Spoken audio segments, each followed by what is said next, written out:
την πέτρα θα βρω, κι η πέτρα μ' αν αρέσει σε γύρι ευθύς θα μου πει πως θα είμαστε πάντα μαζί.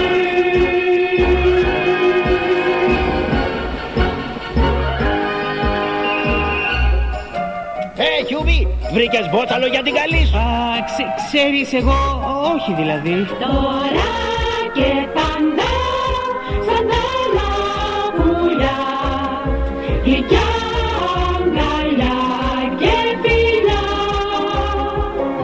κι ωραίος που είναι ο κόσμος με αγάπης παιχνίδια τρελά, για τώρα και πάντα χαρά. Τι συναρπαστικό Και ρομαντικό. Ο ρομαντισμός δεν έχει καμία σχέση. Νομίζω ότι ένα βότσαλο δεν πρέπει να είναι τόσο σημαντικό. Μαρίνα, αν δεν σε νοιάζει το βότσαλο, πώς θα διαλέξεις? Πώς θα βρεις τον άντρα της ζωής σου? Εγώ θαρώ πως άλλο πράγμα είναι που μετράει.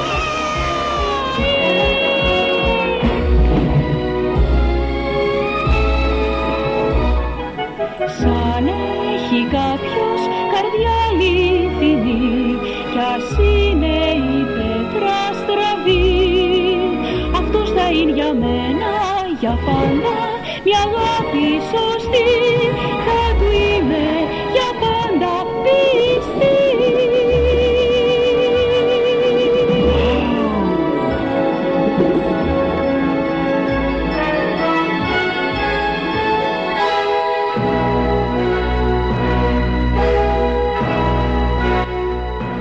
Πάρ' το βότσαλο μου Τώρα και πάντα, στάσου στο πλευρό μου, τώρα και πάντα,